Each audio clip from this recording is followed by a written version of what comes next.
This is Ann Richardson. I had the privilege earlier this year of narrating the audiobook Founding Sisters in the 19th Amendment by Eleanor Clift. It is a brilliant chronicling of the sometimes bloody 72-year battle for women's right to vote.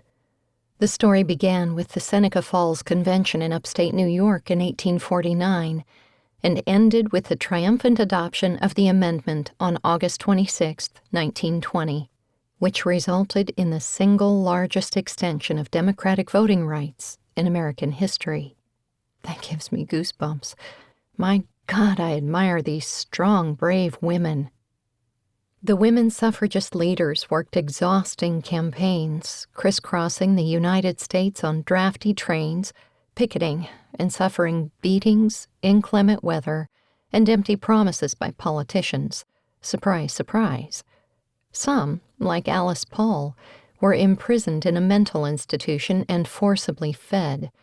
Others, as old as 73 years old, suffered beatings and incarcerations in condemned buildings with vengeful, violent guards who had no qualms treating the suffragists as common criminals.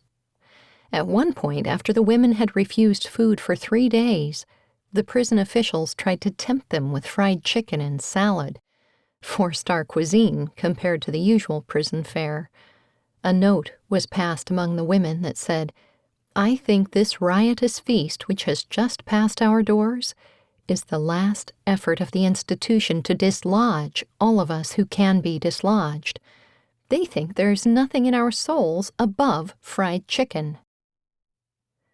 The White House quickly reconsidered their position.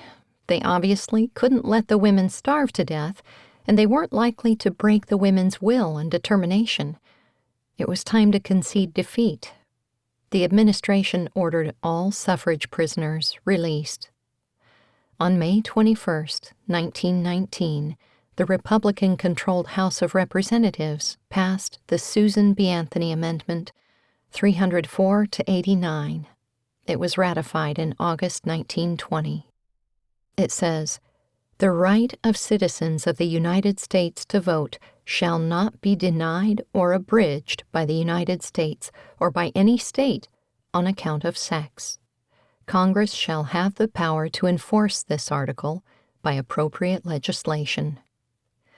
I hope that every American eligible uses their voice by voting.